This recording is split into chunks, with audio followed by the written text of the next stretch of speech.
Hello Step. This video is about how EMG works. I'm going to try to record this on this one take, so please don't expect high production value, and please do expect me to have to pause and rephrase things occasionally.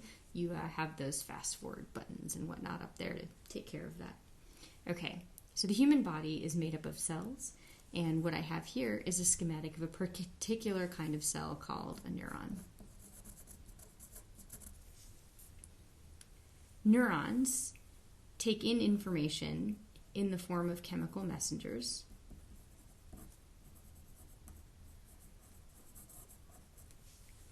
And they sum all of the signals they're getting from chemical messengers across all of these structures called dendrites.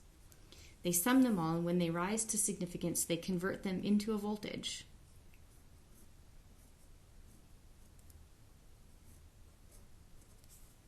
And that voltage travels down the axon into the synaptic terminals, where they're reconverted and released as chemical messengers again.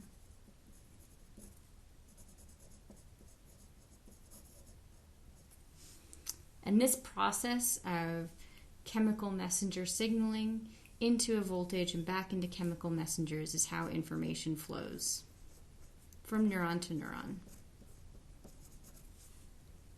Now, if you'd like more information about how chemical messengers get converted into a voltage, great. You could ask Samurai, or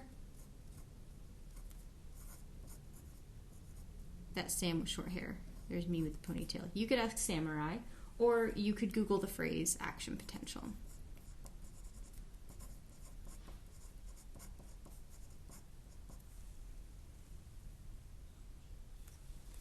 So our brains are made up of approximately 86 billion of these neurons.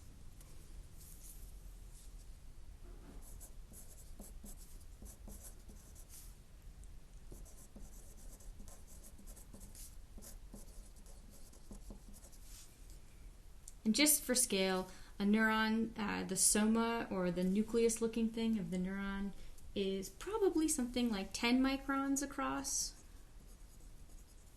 or 1 times 10 to the minus 5 meters.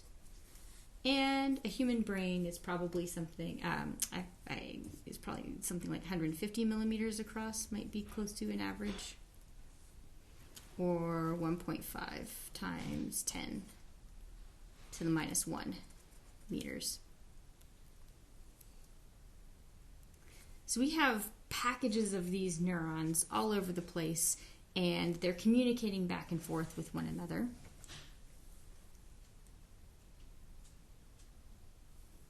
And as they're doing that, the voltages that appear on these axons are kind of collectively swarming all over the surface of the brain. So here's a human.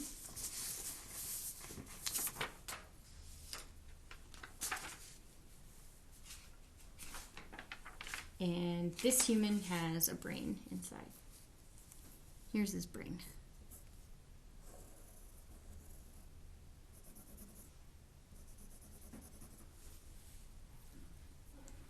And all of that collective action by all of the neurons can sometimes be read as waves of voltage traveling around the surface of the brain. And you may have seen experiments where people place electrodes all over somebody's head.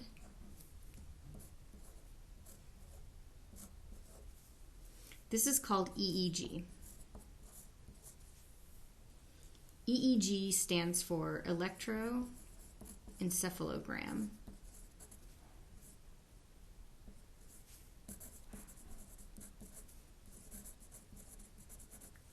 Electro being the voltage bit, encephalo referring to the head, and gram being measurement. So what EEG is measuring is collective voltages from many bundles of neurons traveling across the surface of the brain. But neurons don't only exist in your brain. There are other types of neurons. Neurons exist to transmit information not only in and among around your brain, but they also transmit information to and from all parts of your body. So there might be a neuron, say, that travels from your brain down a spinal cord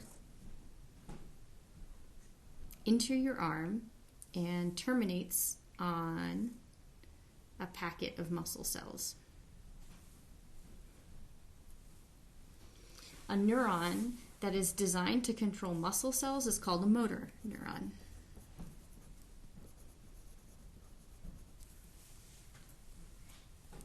So just like in the brain, this motor neuron, when it needs to signal this muscle cell will do so by carrying a voltage down its axon.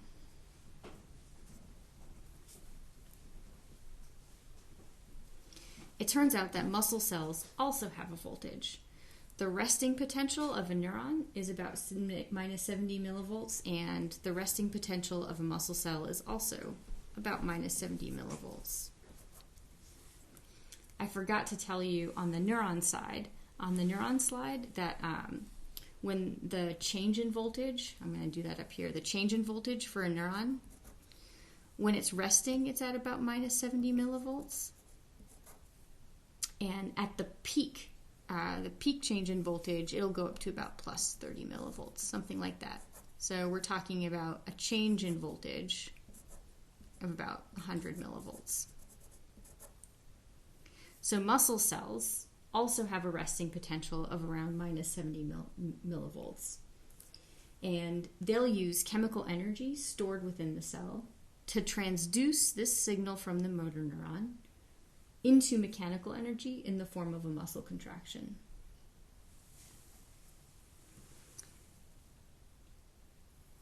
I have a number of bundles of muscles that control different parts of my body. And so if I put electrodes on the surface of my skin over top of one of these bundles of muscles,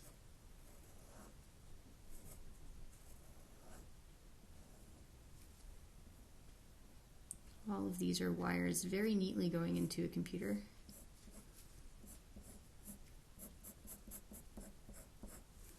If I place electrodes over top of these bundles of muscle cells, then similar to the EEG, I can measure signals from the depolarization of these muscle cells in response to the signaling from the motor neuron.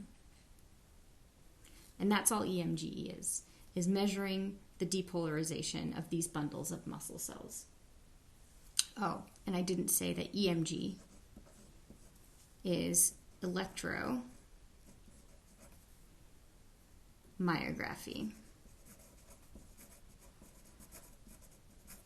Myo being about muscle, referring to muscle. Okay, now I could have ended the video here, but I can't help but notice that you forgot to ask what these voltages I'm referring to are relative to. So the 70 millivolts turns out to be this measurement in this plus 30 millivolts. That voltage is the relative potential from the inside to the outside of the cell. So when I say minus 70 millivolts, I'm saying that the inside of the cell is at a voltage 70 millivolts below whatever it is outside.